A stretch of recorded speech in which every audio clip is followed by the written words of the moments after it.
We're looking at the way Inec is handling, going about its business, quite frankly. And we were saying that, you know, it has some goodwill following its conduct of some elections. But then we're now beginning to look at aspects and begin to ask that, look, where is that independent part of the name of Inec, where Inec as a regulator,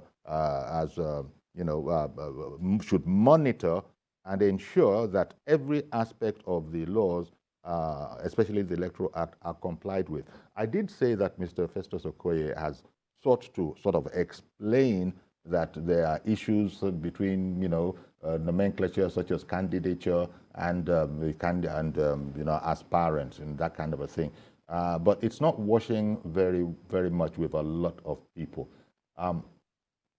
What do you think is, because people are actually beginning to be concerned that, is it possible, is INEC being pressured, dare I use the word, is it being pressured one way or the other, so that it comes up with what people are now beginning to refer to as contentious positions?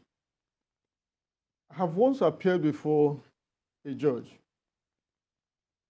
and let me mention his name because I attribute Justice Dimba, Nnamdi Dimba, and they said, a law must first make a common sense before it makes a legal sense. I internalized that word and since then tried to apply it even in my personal interpretation of the law as I advocate the law. Mr. Okoye, Comrade Okoye, Festus Okoye, is a national commissioner in charge of voters' education. Yes, that's right. I think he will do more to convince some of us about his present postulations. Okay, and I'm going to put it on pause there, and I'm going to come straight back to you because Rose called in from Berger. Good morning, Rose. Good morning. Good morning to everybody in the studio. Can you hear me? No, I'm afraid not, but I will soon. I'm sure I will soon. Can you hear me now? Better. It's a bit better. Please carry on. All right. I say good morning to all of you in this Good morning, ma'am. Good morning. Please, I just want to beg the lawyers, the politicians, because they're actually getting us confused. Because we don't get to even understand the interpretations of the whole, maybe constitutions. One court will say one thing, another court will say one thing, and they are the same courts within the same jurisdiction, as the lawyers always say. Because I don't understand why after election, all right, somebody has won the Senate seat, and they have submitted names, and suddenly they will come up with other names again. They are getting us confused. In fact, we are prepared for 2023 elections, but we just want to understand the whole situation. They are getting us confused. Even the lawyers, they are getting us confused.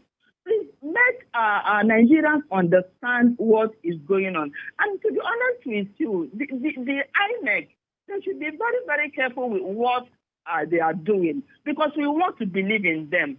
We want to believe that our votes will count in 2023, so that we don't just go collecting PVCs. At the end of the day, it will still be the same thing. And for lawyers, please, I don't understand. Please interpret the Constitution to the extent that the laymen will understand it. That is my contribution for this morning. Thank you. Thank you very much, Madam Rose. This seems to dovetail beautifully into the quote that Malachy shared with us, that a law has to first of all make a common sense. Make common sense before it makes a legal sense. Before it makes legal sense. And it's important. In short, I thank Madam Rose, but what I thought she would be charitable in at least appreciating that thus far, at least on this particular program, we have been lawyers. We have been very clear. We have been subjected to give our own ideas or understanding of Section 115 of the Electoral Act 2022.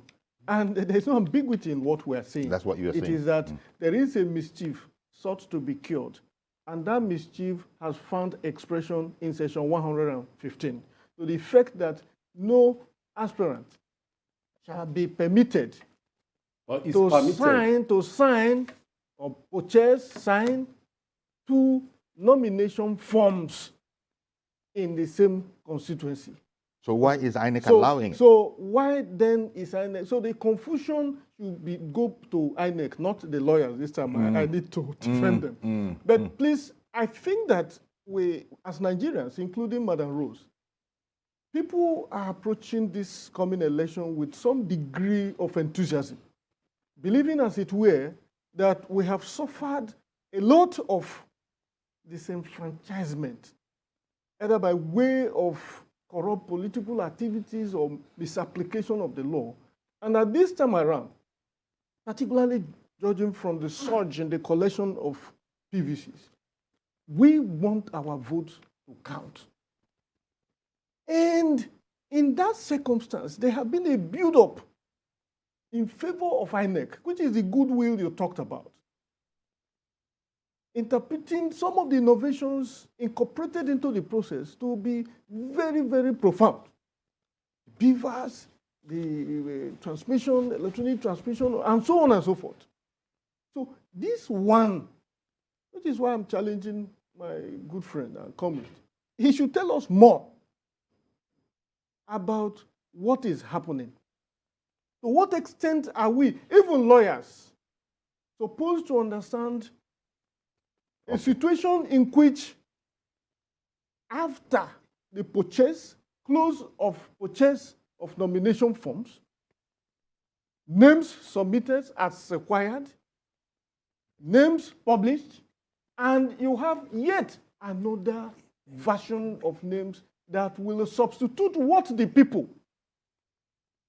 have done. Okay. Do not forget, sir, that, look, this whole thing about election, technically, is to locate the will of the people. That's right. That's right. Those of us who fought for the validation of June 12 have just one principle. We had one principle. That was, you cannot, however high you are, undermine the will Of the people. Of the people. 1 second, please. Right Honorable Imegwu calls in from Asaba in Delta State. Good morning to you, Honorable. Good morning. Please carry on. Yes, I want to contribute to the debate. Sure. Yeah. Go ahead, please. Yes. Thank you. Thank you very much. Thank you very much. In fact, my brother, Senior Malachy, was saying hello? Yes, we can hear you. Yes, was saying if it's something possible about to speak up a bit because we can hardly hear you. National Commissioner, before the lady came on, I think he lost that. INEC is going to compromise this election come 2023. Hello?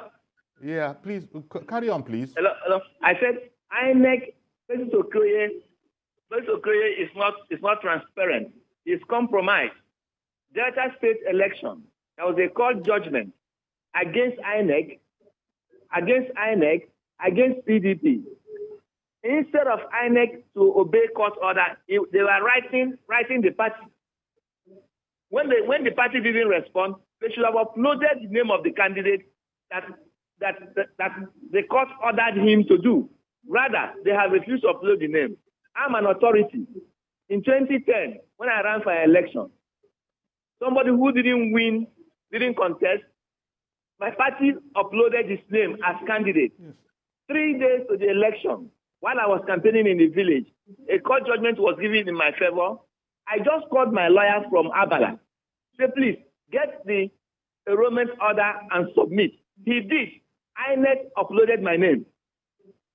And my name came on the ballot 3 days to the election, 2011, to House of Rep. So, President Okoye, the National Commissioner, must be watched carefully. Otherwise, I see him as not being truthful.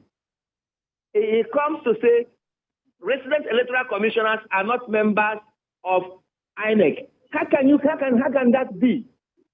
This INEC is going to destroy this election, not the politicians. It is very simple. Resident electoral commissioners conduct the election in the ward, in the unit. They upload the names, and you come to national television and say you are a lawyer and say they are not member of the commission, and the constitution makes them so. So what I'm pleading with INEC, what happened with Mosu time, when we had the problem we had, is going to happen in 2023 if INEC is not put on check. Thank you very much. All right, then. Thank you very much, Honorable Imegwu. Wale, would you like to, react to that? Because I saw that you were nodding in some aspects. Yes, the man is a victim, and is displaying his anger. And I want INEC to be very careful. I like the way you made that statement and the word you use. The issue of they having the goodwill of the people. And I heard that word from Malachy in a program before years ago when we were on a set like this, squandering. I hope they will not squander the goodwill. You don't want to squander the goodwill that has been, They fought hard to get it. Nobody gave INEC any chance until Jaga came in. And now that it's being built up, they should watch it because Nigerians are not, they are now wise. We are no more in 1919. The programs like this have been coming up. When we started voters awareness about 20 years ago, people said it can't work. But here we are today. Years ago, nobody heard about primaries, nothing like that. You just heard that people get into offices. Elections back, there were something else. But today, you hear about primaries, you hear about contesting, you hear about people doing all sorts of things so as to get the votes and get the people to support them. Not now, and nobody, before it can be somebody who will just sit there in a corner, write the name of people who can go for one office or the other. But now, like the football team, everyone will fight for his shirt, and they are now fighting for the shirt. Nobody should try and trample again on what my brother said here some few minutes ago, the will of the people. Democracy is about the government of the people, by the people, for the people. That's the schoolboy definition of democracy. And for your information, voting itself is the voters' festival. The voters, that's the time they display their power. Because now, or very soon, elections will come up. All candidates, no matter who they are, they will come out seeking your vote. You will now be the king. They'll be begging you. And why it's particularly important is that it seems that in this cycle of our elections, a lot more people than before, than That's what we are hitherto, saying. the youths in particular, That's what we are who saying. make a very significant difference, Awareness. are going to be part of this. And so this is where INEC really needs to watch it.